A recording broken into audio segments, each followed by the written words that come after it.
Welcome to Sethu Chitra kitchen. நம்ம கல்யாணத்துக்கெலாம் போனோம்னா அங்கே பந்தியில் வந்து உருளைக்கிழங்கு பட்டாணி வறுவல் இல்லாமல் இருக்காது.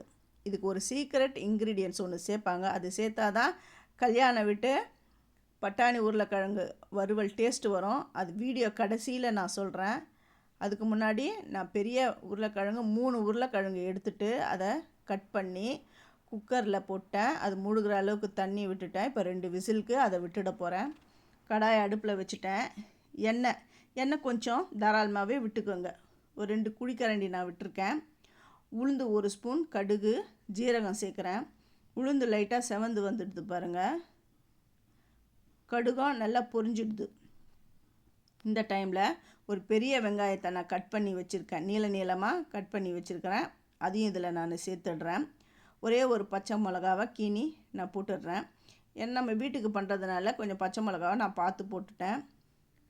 கொத்தமல்லி கருவேப்பிலையும் இதில் நான் கொஞ்சம் சேர்த்துட்டு இந்த வெங்காயம் வந்து கண்ணாடி பதம் வரணும், அந்த அளவுக்கு வதங்கணும்.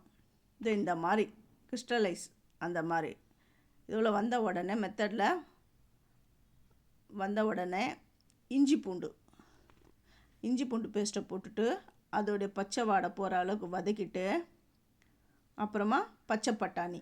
இந்த பச்சை பட்டாணி வந்து ஃப்ரெஷ் பச்சை பட்டாணியை தான் நான் சேர்க்குறேன், ஃப்ரோசன்லாம் கிடையாது. ஒரு பெரிய தக்காளியும் நான் கட் பண்ணிட்டேன்.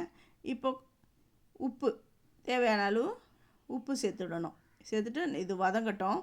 ஃபஸ்ட்டு என்னுடைய வீடியோவை பார்க்குறவங்க சப்ஸ்கிரைப் பண்ணலைன்னா சப்ஸ்கிரைப் பண்ணுங்கள். ஆல் என்ற ஆப்ஷனை தொடுங்க. அப்போ தான் நான் போகிற ஒரு வீடியோவுடைய நோட்டிஃபிகேஷன் உங்களுக்கு காட்டும்.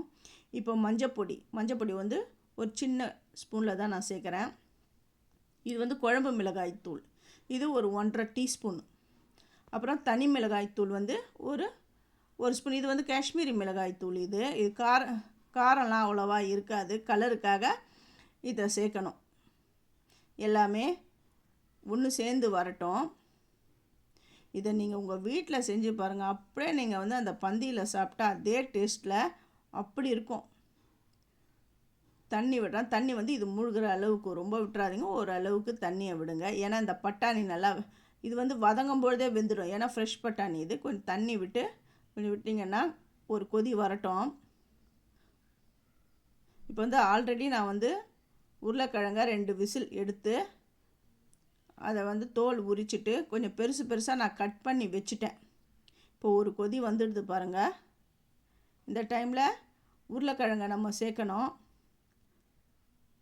இந்த எண்ணெய்லாம் அப்படியே ஓரமாக பிரிஞ்சு வந்துடுது பாருங்கள்.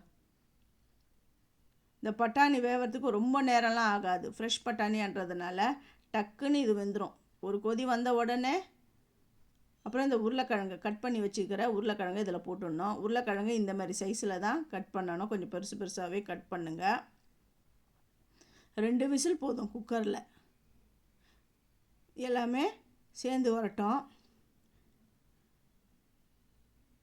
எல்லாமே ஒன்று சேர்ந்து வெந்து வந்துடுது. இந்த டைமில் நறுக்கி வச்சுருக்கிற கொத்தமல்லி தழைகளை தூவிட்டு இதுக்கப்புறம் ஒரு சீக்ரெட் இன்க்ரீடியன்ட்ஸ் ஒன்று சேர்க்க போகிறேன். அது சேர்த்தா தான் அந்த பந்தியில் போடுற அந்த டேஸ்ட்டாக அந்த மனம் அப்படி வரும். கொத்தமல்லியை எல்லாத்தையும் நான் சின்னதாக கட் பண்ணி நான் சேர்த்துட்டேன். எல்லாமே பிரட்டி விட்டுடுறேன். இப்போ என்ன பண்ணேன்னா கடைசியில் இந்த கஸ்தூரி மேத்தி இருக்குது பாருங்கள், காஞ்ச வெந்தயக்கீரை, அதை நல்லா க்ரஷ் பண்ணி இதில் சேர்த்துக்கோங்க. அவ்வளோ அந்த மனம் அந்த கல்யாணத்தில் பரிமாறுற டேஸ்ட்டு இதில் தான் இருக்குது.